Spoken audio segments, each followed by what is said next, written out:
Hola, bienvenidos una vez más al Cuentacuentos de Sfarad.es. Hoy con un texto de Aleph Bet Yoshua, Abraham Buli Yoshua, publicado en 1990 con el título de Mar Mani, en español, traducido por Ana María Bejerano, El Señor Mani. La novela consta de 5 transcripciones de conversaciones ficticias con sus correspondientes preámbulos de los interlocutores y también con los correspondientes apéndices biográficos al final. El texto que tenemos aquí hoy es el inicio de la quinta y última conversación de la novela, que tiene lugar el mediodía del martes 12 de diciembre de 1848 en una posada en la esquina de las calles Diáscoron y La Polignotto en la ciudad de Atenas, entre Abraham Mani, Flora Hadaya y Rabbi Shaftai Hananea.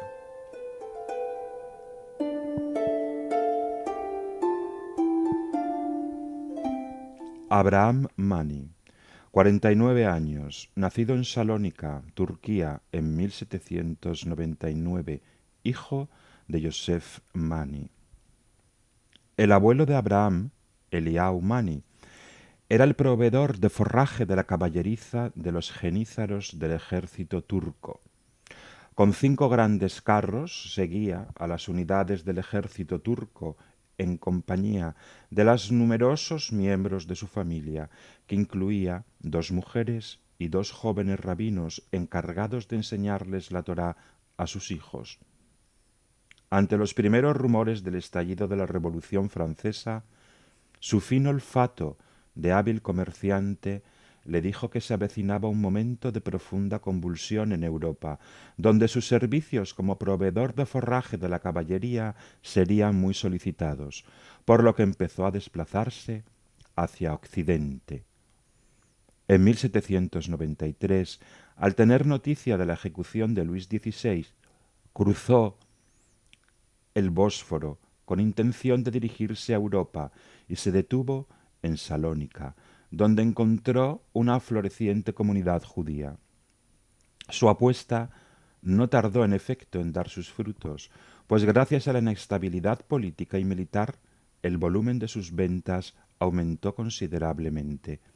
Casó a sus hijos con los descendientes de las familias más distinguidas y adineradas de la comunidad, asegurando de este modo sus ya de por sí prósperos negocios. Su primer nieto, Abraham, que había nacido en el último momento del siglo XVIII, constituyó para él una gran alegría, de la que sin embargo no pudo disfrutar muchos años, pues falleció muy poco después de la firma del Tratado de Tilsit de 1807. Su hijo, Yosef, nacido en 1776 en la aldea de Ushiaya, cerca del gran lago persa de Shahi, que por aquel entonces formaba parte del Imperio Otomano, continuó ocupándose de los negocios con gran empuje, y ello a pesar de los muchos reveses sufridos por los otomanos durante el primer decenio del siglo XIX, llegando a obtener sus mayores ganancias durante las campañas de Napoleón en el este de Europa. Se preocupó asimismo de darles una buena educación a sus hijos, por lo que envió a Abraham, el primogénito, a Constantinopla, para que estudiara en la Academia Talmúdica de una de las más destacadas y valiosas personalidades rabínicas del Imperio Otomano, el sabio Shaftai Hanania Hadaya. Abraham Mani llegó a sentir verdadera devoción por dicho rabino, quien a pesar de haber pasado ya de los 50 seguía sin mujer y sin hijos. Rabbi Hadaya, que también sentía un gran afecto por Abraham, decidió encauzar los estudios del joven para su ordenación como rabino, a pesar de sus pocas dotes para el estudio. En 1815, sin embargo, tras la firma del Tratado de Paz de Viena, el fin de la guerra de Europa y los primeros signos del despertar nacionalista del pueblo griego, que empezó a rebelarse contra el Imperio otomano, terminando con la seguridad de los caminos, los negocios de Joseph Mani sufrieron un repentino revés, de modo que en 1819 tuvo que llamar a su hijo Abraham para que regresara a Salónica y le ayudara, pues al haber perdido toda su hacienda se veía ahora obligado a mantenerse con una pequeña tienda de especias situada en el puerto de Salónica. La tienda pasó enseguida a manos de Abraham, ya que su padre no tardó en morir con el corazón destrozado. La separación forzosa de su rabino le causó un gran sufrimiento, por lo que siempre que encontraba la manera de librarse de sus obligaciones mercantiles, se tomaba un descanso de 1 o 2 semanas y cruzaba el Bósforo con el propósito de disfrutar de la compañía del rabino, a pesar del gran peligro que tales desplazamientos conllevaban por la guerra con los griegos. Aunque nunca recibió la autorización del rabinato, el rabino Jadaya le proporcionó un certificado mediante el cual podía prestar sus servicios como director espiritual voluntario en sus horas libres, convirtiéndose así en una especie de rabino de una de las pequeñas sinagogas del puerto de Salónica, a la que acudían sobre todo marineros y estibadores. Desoyendo las súplicas de su madre, retrasó su boda hasta el año 1825, cuando se casó con la hija de un pequeño comerciante apellidado Alfasi, la cual le dio un hijo y una hija, Yosef en 1826 y Tamar en 1829. Su mujer murió en 1832, víctima de una enfermedad desconocida que le contagió un marinero que vivía con ellos. Cierta prosperidad en los negocios permitió a Abraham empezar un viaje con una mayor frecuencia a Constantinopla para visitar a su rabino, aunque no siempre lograba encontrarlo, porque el rabino Jadaya, que había sido un gran viajero en su juventud, volvía ahora a sentir la imperiosa necesidad de recorrer el mundo, de modo que se ausentaba con frecuencia, sobre todo hacia el oriente y el sur, llegando incluso a pasar varios meses en Jerusalén, ciudad en la que conoció a una mujer que después apareció en Salónica y con la que para sorpresa de todos se casó en su ya bien entrada madurez. Abraham, que seguía viudo y con 2 hijos, decidió enviar a su hijo Yosef, después del Bar Mitzvah, en 1840, a la Academia del Rabino Jadaya de Constantinopla, como su padre había hecho con él, intentando así realizar en su hijo lo que no había podido llevar a cabo por sí mismo, y también con el propósito de fortalecer sus vínculos personales con aquel rabino al que cada día admiraba más. Aprendió también algunas palabras en francés, la lengua materna de la mujer del rabino, con el fin de poder también disfrutar de la amistad de ella. La mujer de Rabbi Jadaya, Flora Moljo, le tomó mucho cariño a Yosef, un vivaracho e imaginativo muchacho que se encontraba mucho más dotado para los estudios de lo que había estado su padre. Como ella no había tenido hijos, adoptó a Yosef como si fuera su hijo de la madurez, a la vez que hizo de él un compañero inseparable, pues su marido se ausentaba de la casa con mucha frecuencia a causa de sus viajes por las innumerables comunidades judías desde las que lo llamaban para que mediara en las disputas de mayor resonancia. Así, aunque el muchacho Yosef no estudió con el rabino Jadaya propiamente dicho, sino en una escuela en la que la disciplina era hasta tal punto relajada que podía vagar solo y a sus antojos por las calles de Constantinopla,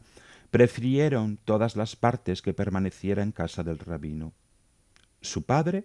por el vínculo que por medio de él mantenía con el rabino; la mujer del rabino, porque el muchacho le ayudaba a sobrellevar la soledad; y el propio rabino, porque el chico le parecía de una gran valía, aunque todavía no sabía muy bien la razón. A principios de 1844, recibió doña Flora la noticia de que su joven sobrina, Tamara Valero, hija de su hermana y a la que no veía desde su nacimiento, iba a acudir a Beirut, acompañando a su madrastra, Bedusha, para asistir a los desposorios de su tío político, el hermano de Bedusha, Meir Halfon. Doña Flora solicitó entonces el permiso de su marido el rabino para partir hacia Beirut a encontrarse con su querida sobrina. Ante la imposibilidad por parte del rabino de acompañarla, se decidió que sería Yosef Mani, que ya era todo un joven, quien acompañaría a doña Flora a su cita familiar. Así, con el consentimiento añadido de Abraham Mani, quien no pudo oponer objeción alguna, se inició aquel viaje, que aunque duraba más de lo esperado, llegó sin embargo a dar sus frutos. Un anuncio de compromiso matrimonial entre Tamara Valero y Yosef Mani, que quedaba sin embargo supeditado al beneplácito de los padres de ambas partes y del anciano rabino. Aunque Tamara obtuvo el consentimiento de su padre al regresar a Jerusalén, y a pesar de que debía llegar a Constantinopla para que la boda fuera oficiada por su nuevo y amado tío, el muy reverenciado Rabí Jadaya nunca se acababa de fijar la fecha, de modo que Yosef, no pudiendo esperar más, partió en solitario hacia Jerusalén en el invierno de 1846 con el fin de llevarse a la novia. Pero en lugar de regresar con la muchacha a Constantinopla tal y como estaba previsto, le fue comunicado a la familia que la boda había sido celebrada modestamente en Jerusalén y que Yosef Mani había encontrado un trabajo eventual en el consulado británico que existía en la ciudad desde el año de 1839. Tanto Abraham Mani como Flora Jadaya sufrieron una gran decepción al recibir la noticia, pues habían estado planeando celebrar una pomposa boda en casa del rabino en Constantinopla, y les habría agradado que la joven pareja hubiera permanecido cerca de ellos, mientras que, según parecía, Yosef Mani se encontraba ahora tan entusiasmado en Jerusalén que incluso tenía intención de quedarse allí. Como el servicio de correos entre Jerusalén y Constantinopla no era de lo más regular y durante cierto tiempo no les llegó noticia alguna de la pareja desde Jerusalén, y sobre todo porque no se sabía si la muchacha estaba ya encinta, decidió Abraham Mani presentarse personalmente en Jerusalén con el fin de intentar convencer al joven matrimonio de que regresara a Salónica, o por lo menos a Constantinopla. Abraham le confió pues el negocio a su yerno, llevándose consigo unas muestras de sus especias favoritas y de mayor rareza, con la esperanza de intentar que se interesara por ellas algún comerciante de Jerusalén. Partió por mar hacia la sierra de Israel, a la que llegó a finales del verano de 1847. Abraham Mani debía haber regresado pasados unos meses, pero permaneció en Jerusalén durante más de un año, y la incomunicación con él fue también casi completa. De cualquier modo, unos misteriosos rumores que llegaron a Constantinopla en diciembre de 1847 revelaron que Yosef Mani había muerto en Jerusalén en una revuelta callejera, y en efecto, cuando en 1848 llegó a Constantinopla uno de los rabinos de Jerusalén como enviado de las comunidades de Israel para recaudar fondos,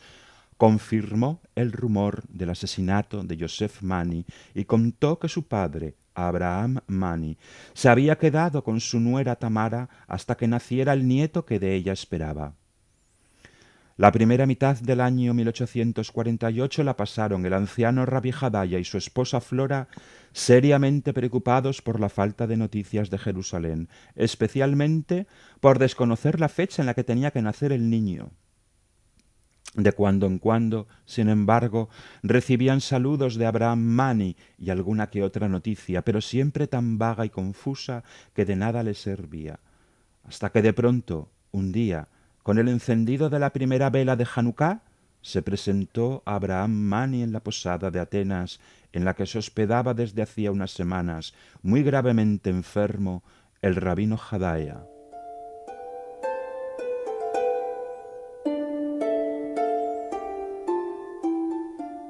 Flora Jadaya, de 48 años, nació en 1800 en Jerusalén y era hija de Yaakov Moljo, que había llegado a dicha ciudad con su familia a finales del siglo XVIII, proveniente de Egipto. Su única hermana, más joven que ella, se casó en 1819 con un hombre llamado Rafael Valero y muy pronto tuvieron un hijo. Flora Moljo, por el contrario, permaneció soltera. En parte por la escasez de hombres casaderos apropiados que había en Jerusalén, y en parte porque se sentía tan unida a su hermana y su sobrino que no quiso viajar a casa de los parientes de su padre en Egipto, ni a la de la familia de su madre en Salónica, con el fin de que le encontraran mejor partido. En 1827 visitó Jerusalén el rabino Shaftai Hadaya y alojándose en casa de los Valero, conoció a aquella mujer joven que seguía soltera y cuyas negativas a abandonar la ciudad para casarse y formar una familia judía intrigaron al rabino. En aquel momento, además, el rechazo de Flora a marcharse era más fuerte que nunca, pues su hermana se encontraba en avanzado estado de buena esperanza tras haber sufrido dos dolorosos abortos después del nacimiento del primogénito. Muy pronto, sin embargo, tuvo que cambiar de opinión, porque después de que el rabino se hubiera marchado, hubo en Jerusalén una terrible epidemia de cólera que acabó con la vida de su querido sobrino, y su hermana, que acababa de dar a luz una niña, sufrió una depresión tan profunda que la llevó también a la muerte en 1829. Flora Moljo, que temía que su cuñado Rafael Valero se viera obligado a proponerle matrimonio para que ocupara el lugar de su difunta esposa, se apresuró a marchar de Jerusalén y se dirigió a casa de la familia materna en Salónica. Su llegada a la ciudad despertó el interés de Rabí Hadaya, por lo que en 1833 intentó casarla con su protegido, Abraham Mani, que había enviudado recientemente. Abraham Mani estaba entusiasmado con la idea, mas Flora, que contaba ya 33 años de edad, lo rechazó. El rabino Hadaya le propuso entonces otros muchos maridos, pues la soltería de aquella mujer lo tenía seriamente preocupado, pero como ella rechazara sistemáticamente todas las propuestas, acabó por proponerse a sí mismo como marido. A pesar de que Flora era casi 40 años más joven que él, aceptó la proposición, de modo que al año y medio, en el invierno de 1835, se casaron y Flora pasó a vivir con él en Constantinopla. Aunque no tenían hijos y el rabino seguía con sus viajes, que en ocasiones lo mantenían alejado de casa durante largas semanas, parecía que la pareja convivía con una perfecta armonía. En cuanto a Abraham Mani, a quien el rechazo de Flora y el subsiguiente matrimonio de ésta con su maestro y rabino lo habían ofendido en un principio, se recobró enseguida de su humillación y renovó con más entusiasmo que antes su amistad con el rabino, por lo que en 1840 llevó a su hijo Yosef a casa de Rabí Hadaya con el fin de que fuera educado en su escuela talmúdica. La mujer del rabino recibió al muchacho con los brazos abiertos, y como el chico resultó ser encantador, inteligente e imaginativo, ella lo tuvo enseguida por su más grata compañía.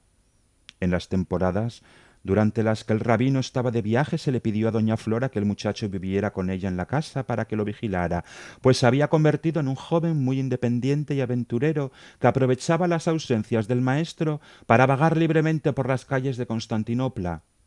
Así fue como Flora Hadaya Moljo se entregó al cuidado del muchacho, que le ayudaba en los trabajos de la casa, y por quien cobró tal aprecio que incluso a veces lo acostaba junto a ella en la cama del rabino cuando éste se encontraba ausente. En 1844 llegó a oídos de doña Flora la noticia de que su sobrina Tamara, a la que no veía desde su nacimiento, iba a asistir con su madrastra Bedusha a un acontecimiento familiar en Beirut.